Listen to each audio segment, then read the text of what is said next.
That is that's only ever the answer. And every time I say this to people, there's always this confusion of, right, well, look, if we're going to price it 50 grand higher, we're going to get 50 grand more. What's actually going to happen is you're going to outprice those people who probably would have paid 25, 50 grand more if it were priced appropriately.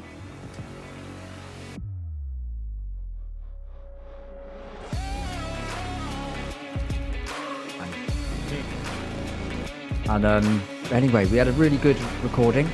Yeah, loads of gold. Guess what? I didn't press the fucking record button, did I? Oh, you fucking wanker.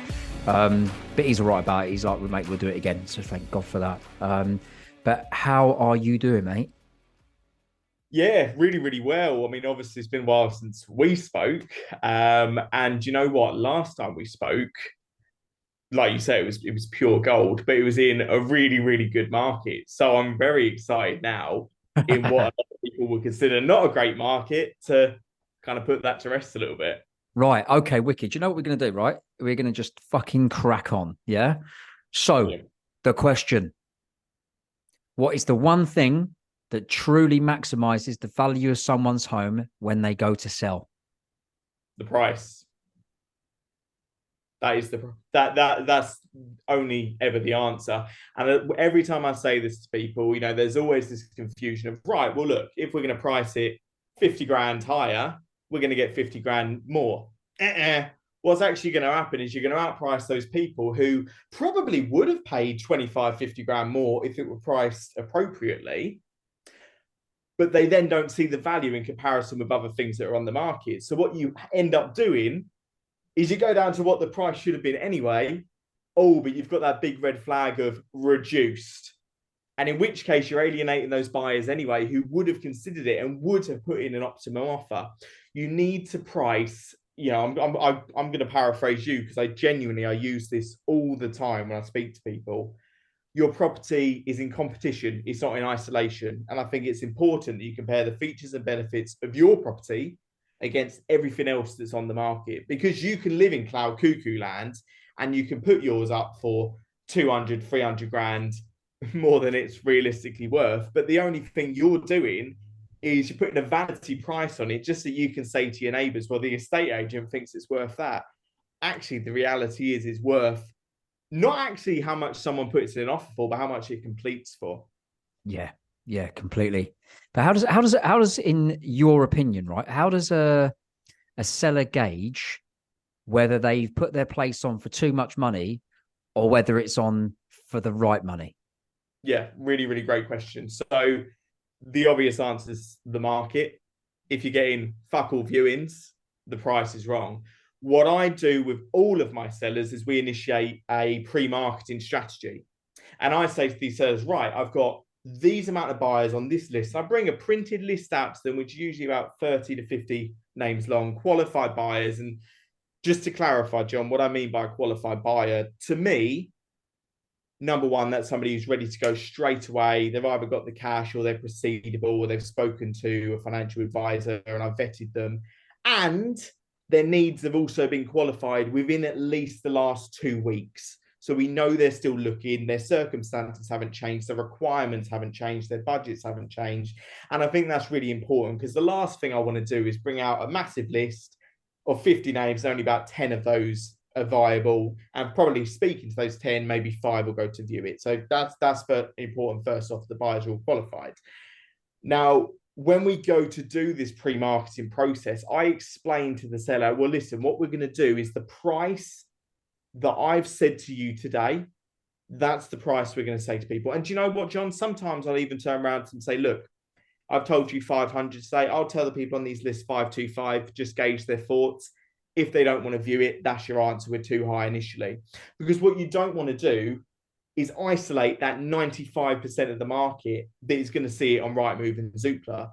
Now, it's great to sell it during that pre-marketing process, but it really is that market research and that market conditioning, because even if we get a fantastic offer, I still say to my sellers, look, we've got a great offer and yeah, that probably is the money, but I'd still advise getting it on the market, at least to the point this buyer's made a financial commitment. They've got their survey books, they've spoken to their financial advisor.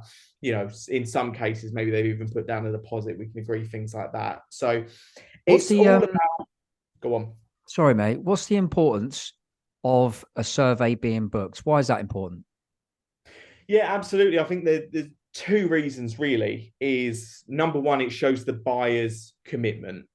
There's absolutely no reason that as soon as they have an offer accepted, they shouldn't be straight on the phone trying to book a survey, or straight trying to get their, get everything in order, instructing their solicitors and getting all that sorted. Now, if they're not, then they're probably not going to do it 2 weeks down the line either. They're going to take their time. And for my seller, that's the only thing I care about, is making sure that seller's transaction goes through. And actually, for me, it's a sense of pride as well. If I put my neck on the line and said they're a fantastic buyer, because it doesn't always come down to price. Sometimes it genuinely is, as you and I know, circumstances. Sometimes someone can offer 5 or 10 grand less than another party, but be in a better position. Now, if I'm going to put my neck on the line and say that they're in such a fantastic position, they're a brilliant buyer, Mr. Seller. Oh, hang on, they're going to book their survey in a month. Probably about 2 weeks after that, it'll actually be done. That just doesn't wash, because in that time, I know that I can get them 15, 20 more viewings and probably get them a bunch more offers from people that are either in the same position, but a bit more motivated, or a better position, or can offer more money. Yeah, completely. Another thing, just to add to that, and it really winds me up when agents believe that a buyer is going to buy someone's house purely because they have a mortgage in principle. Absolutely. And I'm like, for fuck's sake, your mortgage in principle practically means nothing.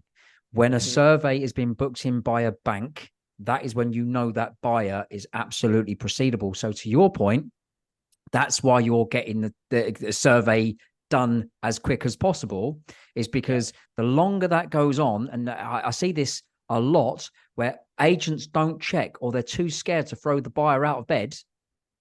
If oh no, that'd be all right tomorrow, next week, or next. It's been 6 weeks now and there's no fucking survey. That's because the buyer cannot get lending. They cannot pass a credit check. They are now not proceedable. I totally agree with you, mate. Yeah, and that's a huge thing. So like you said, if you're going to put your neck on the line and say these people are good, that's because you've not just vetted them in terms of, talking about initial talks around finances, but also having the ideal description of the perfect property for them. Absolutely. And that's why it's so important to keep in touch with your buyer. And that's why it comes down to a lot of agents actually don't vet their buyer, and they don't qualify correctly, and they don't understand needs. I guarantee if I were to call an estate agent right now, the first question would be, how many bedrooms do you want? What's your budget? Maybe they'll ask if you've got a pet. And that would be the extent of it. And then I tell them I want a 3-bedroom. Suddenly I'm booked into every 3 or 4 beds, because all they need to do is meet that target for viewings. They don't actually care. Yeah. To an extent, if you go on and buy that property, as long as the big boss at the top, and I've had experience of this recently, John. I think I mentioned to you, I went from, 3 years self-employed to, circumstances changing a little bit, and just, we were looking to buy a house, so I needed, a little bit of stability for a couple of months in order to facilitate that. So I went back to the high street for about a year, given it up completely. I've actually walked away from an estate agency, sadly, for a bit now. And what I found going back to the high street is most people who run estate agencies don't actually understand what it takes to be an estate agent. They don't understand the needs of the seller. All they see is, okay, you've sold that house, you've booked that viewing, you referred it for a survey, and they're using our mortgage advisor. Fantastic. Okay, great. What does that mean to the seller? What does that mean to the buyer? And I witnessed firsthand, actually, for many, many months, because unfortunately there was a process within our office, which I never got. Whilst I was the lister, I wasn't the offer handler. It never made sense to me either. So the manager of the office handled the offers. And I think the idea was they didn't have a vested interest because they weren't getting paid for either the sale or the listing. They got paid on the profit. But the amount of times I saw people being pushed to one side just because they weren't using the office financial advisor, or they weren't using the legals, and they just weren't going to help towards targets, when actually 9 times out of 10 they probably weren't the best buy for that seller anyway. And it's disgraceful. Yeah, and not just that. I think the carrot on the stick of a high valuation, a high price, ends up without the seller knowing that they've just been put in that position. Yeah, absolutely. And it's when we think as sellers, fucking hell. But if I give it to Daneil at 50 grand less, then that's going to have a massive effect on what we want to buy next. That's like, I mean, but all these other agents are looking me square in the eyes and saying they can do it, and they're, you know, I believe them. Why wouldn't I believe them? They've not done anything wrong. They're just people that reckon they can get me that money. But again, I actually do agree with you when I believe personally. Now I'm giving the game away, but I believe also it is price. I think you could be the shittest agent in the world, but if the price is right, then you've got people surrounding a sale that would help you get it through, because the price is right and the buyer is like all over it like a bad rash. Get me this house quick. And I think also, I mean, what are your thoughts on, if the price is right, are you saying that it would enable you as an agent to be able to better mold and shape the purchase and how it goes? Absolutely. I mean, look, if the price is right, the market is going to reflect that. So the difference is you're going from one viewing that you're lucky to get at a high price and maybe getting an offer that's just about acceptable or having to negotiate that. If that one viewer, that one offer falls out of bed, or we've all seen it happen right before exchange, they want to renegotiate, there's actually nothing you can do about it. And that's the reality. Whereas if you price correctly, you're going to get the interest to facilitate having enough buyers, you get enough offers, you've always got someone to choose from. I always say to my sellers, listen, the price actually isn't the most important thing. The most important thing is giving you the reassurance that the price that you end up with is the best we can possibly get. And the only way we're going to do that is test the market by getting multiple offers and multiple points of interest. Mr. Seller, if 5 people come in here today and they say it's worth 500,000, it's worth 500,000 because the market has told you that. Whereas if they're all saying to you, you know, it's worth 500, 525, 515, we then base it on their circumstances. But the most important thing you actually, don't be blinded by the price.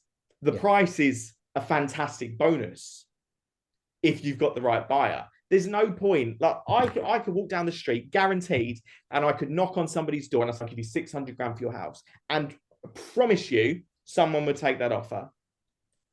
It means fuck all if I'm not going to go through with it. It means absolutely fuck all. And I wouldn't. They'd never hear from me again. And that's the thing with a lot of buyers is the market has changed in such a way that it is more of a buyer's market. Buyers are aware of that. Agents are aware of that. And they do think they're in the position that they can make deals. And the reason they think they're in the position they can make deals is, frankly, a lot of agents haven't wised up to the fact that it is a buyer's market. So they're still pricing as if it's a seller's market. So there's things that are stagnant. There's no motivation for a buyer in a market where it's buoyant and fantastic. And despite what people say, things are still selling. The only things that aren't selling are the high price stock. Good houses that are marketed well and priced correctly still sell. There's no motivation for a buyer to go for something that's been on the market for 12 weeks. You know, if you're not sold within the first 12 days, you need to talk about the price. What happens if a seller says... And actually... Go on. Yeah, sorry, Dan, go on, say again. You was about to finish. I was just going to say, you know... Go on. No, you go. I'm going to shut up for 5 seconds. Go on. Perfect. I was just going to say, you know, if you're the one also making that call to the agent asking to reduce, actually, you need to be going with another agent. Because I'll tell you what, if my seller has to wait 14 days to tell me they want to reduce, that's embarrassing. Because if we're not getting the response we want immediately, they're going to know about it immediately, and we're going to take positive steps to remedy that. And that could be something as simple as changing around the photos, changing the description, doing a little bit of a call out, a little bit of pre-marketing. But if they're calling me, I'm not doing my job. Yeah, absolutely. And do you know what's really interesting about that? So I had an interview once of a guy that was pretty much not quite this CEO, but at that level of a reputable brand around sort of this way, 58 shops and all the rest of it. And he said to me, he said, you know, John, why do you care about the sellers so much? Why do you care about what happens to them? It's not your job to care about what happens to them. Yeah. And I was looking at him thinking, what the is this guy talking about? And he said, your job is to get property listed. That's all your job is just to get property listed. And he said, do you know how it works, how it really works? And I'm looking at him and I'm thinking, right, okay, fine. Well, let's see how it really works then. He said, how it really works is if you got 40 properties on the market, how many of those should be in a like sell? And I was looking at him and I still didn't know the answer. And he went, that's right, 5%. 5% you should be looking to sell those. And when you sell those are because the sellers have come to you to say, what's going on? We need to reduce the price. You don't go to them to say that we need to reduce the price. I thought to myself, holy fuck. That is absolutely horrific. How you can actually get away with saying stuff like that. And by the way, the negotiators inside the office, they are paid a commission. Whatever the property ends up selling for, whoever got the least or the most amount of price reduction, that agent actually got a 3% commission on the actual commission total for being the last one to get the seller to actually come down to a certain price. So you got the listers, the valuers going and actually overestimating stuff, getting sellers signed up to a 20+ week contract. And then in the meantime, you've then got the negotiators actively trying to talk the sellers down. Fucking hell. And it's just, absolutely. Why do you care so much, John? I care because, to your point earlier, if it's 600 grand and you put it on for 600 grand and you get 625, 630, which ends up being the real value because you've marketed the property correctly at the correct price, versus we end up getting 590, 580, 575 because we've had to come down from 650. And then the seller has to pay the agent a fucking fee. Absolutely. That is bad, beyond belief bad. What do you think, though, is the solution for sellers, that sellers can go, do you know what? With loads of confidence, I can give it to any single agent I want, and I'm just going to do it based on their personality. Yeah. What is the solution for sellers in order to achieve maximum money, do you think, that they actually go on for the right price? Yeah, absolutely. I mean, I've always been a great believer of paying for performance as opposed to paying a flat rate. So I believe that the agent that achieves you the most or doesn't get you a minimum, there should be restrictions to that as well. Like you say, somebody who doesn't achieve what they say they're going to and doesn't get the realistic worth of the property, they shouldn't be paid at all. And I think it's an absolute disgrace. I actually think it should go as far as being written into the Estate Agency Act that agents who overvalue a home, overpromise and completely underdeliver should not be paid. I actually think they should be fined, because it's an absolute disgrace. It's the one thing that gets my wick every time, because every agent will go into a house, they'll market it, and really, really quick story for you, back to my recent time on the high street as a lister. My first month in that branch, they achieved the highest number of listings they've ever had. They achieved the highest average fee that they ever had.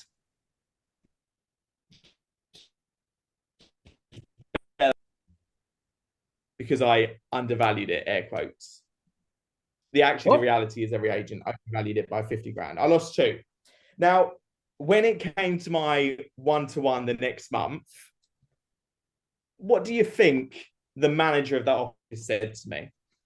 Well done. What's your secret? How are you doing this? How are you getting these properties on? How are you getting the fees so high? This can you organize some training for the rest of the sales managers? Let's see what else is doing. Whoever's suffering right now, let's get them rocking and rolling. Go and put your arm around them, Daneil. Let's get this, smash it off the park, mate. This is brilliant. Oh my fucking good God, this has never been so good. I wish you were the manager of the office, John. I was also the top lister in the whole region. Didn't even get a congratulations or an email or anything like that. That's beyond the point. But actually, what I was told to do in reflection of the fact that it's had their best listing month, best fee month ever, and we only lost 2 instructions over price.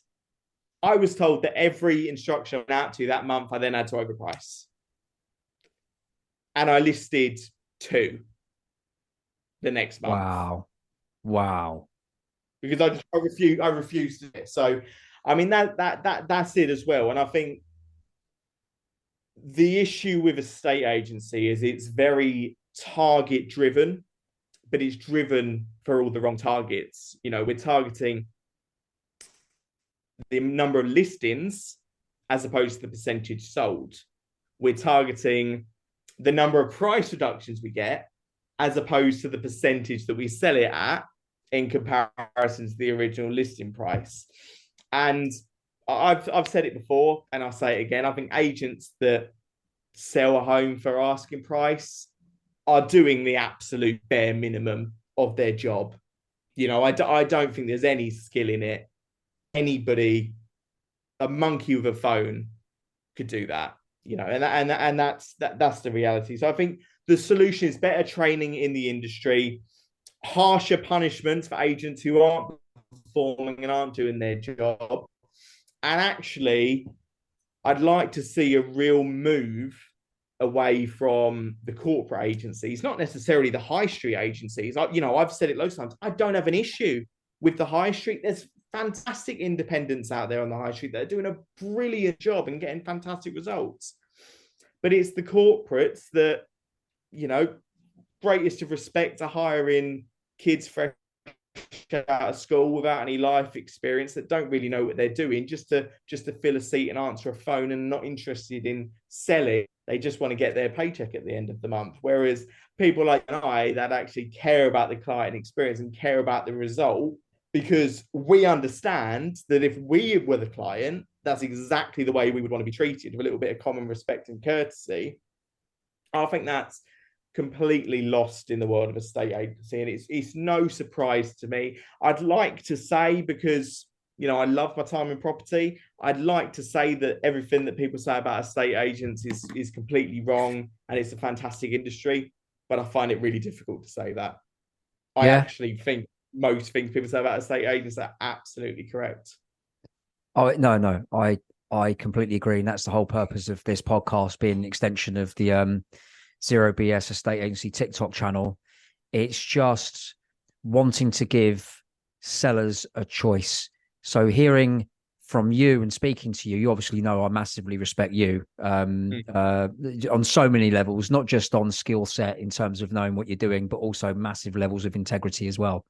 But I want sellers to know through elite agents what good looks like, what good really does look like, you know, so they have a choice. And that choice is, that's fine. I'll go with that corporate who's going to bullshit me, because I know that corporate's bullshitting me and I'm not really interested in selling my house anyway. I just want to see if they can get me the money they reckon they can get me. And if they can, great. And if they can't, I don't give a fuck. I'm not selling. That, at least then the seller knows they've actually got a choice. But when there's like the 3 agents that go over to value the property and stuff, how does a seller really know how they can differentiate between agents? Really, if they don't know the questions that they should ask, I mean, when you're going on your listing appointments, what are you showing sellers to be able to differentiate yourself? So you end up only losing. I mean, by the way, that's a fucking phenomenal record, only losing 2 because it come down to price. Well, that's great. But what are you doing in those listings so to differentiate yourself? Because obviously you're not going in at the big money, like to say things that sound nice to get long contracts signed. What are you doing? How are you differentiating?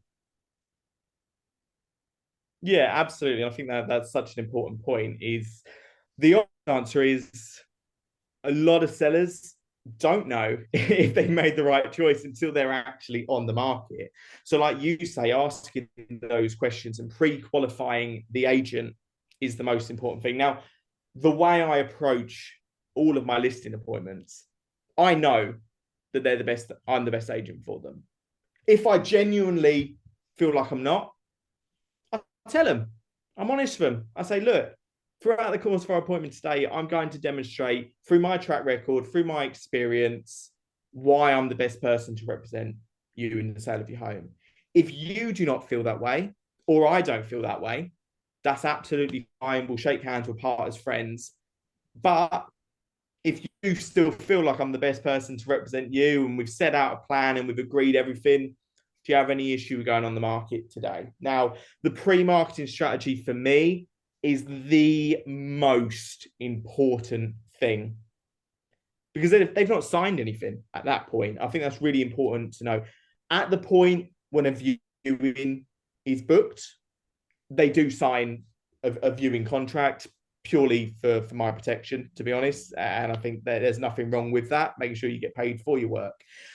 But they're not signing into a long agreement. They're simply saying, if what you say is true, you'll be able to go back to the office, you'll be able to prove it, you'll be able to call me within an hour. And I am able to do that because the relationships I've established with my buyers and the relationship I established with my sellers, knowing my stock, knowing the price of the area. So I think any agent that's scared initially to do anything out of contract, let's use that terminology, somebody wants you to sign straight away before they start doing the work or before they book the photos, that's your first red flag. I understand there's certain restrictions in terms of people being from more corporate background and having to sign agreements. That's absolutely fine. But there are degrees of flexibility that everybody can show. The honest answer is if I went back to the office and my now ex-manager would have had an issue with it, the honest answer is I would have just lied to him. And I would have just said, no, we're not doing that. Would have picked up the phone anyway and just booked a viewing because I know it's possible. And there is always flexibility. I'm not promoting lying to your employers. You shouldn't lie to anybody. But if you have to, in order to still protect the interest of the seller, I don't think there's anything wrong with that. Ultimately, that's what you're being paid to do. So all agents should be flexible and ultimately meeting the needs of the seller, because it's not always money. Sometimes people want to make a fast move. Sometimes people want a bit more customer service, a little bit more hand holding.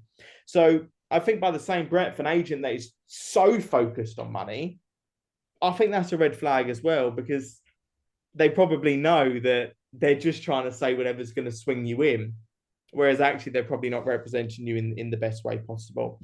You know, the key question that you always ask, and one that I 100% stand behind, is what price is going to bring down the 10 very best buyers today? And that the price that they give is the price. Yeah. If 10 buyers don't go around the door, it's not the price. Daneil, you have been absolutely fantastic, mate, on this podcast. Thank you. You're a man after my own heart. And that is why I wanted you to come on my podcast, to be able to actually share some love and exactly define what good looks like, what elite level agency looks like. So thank you very much, mate.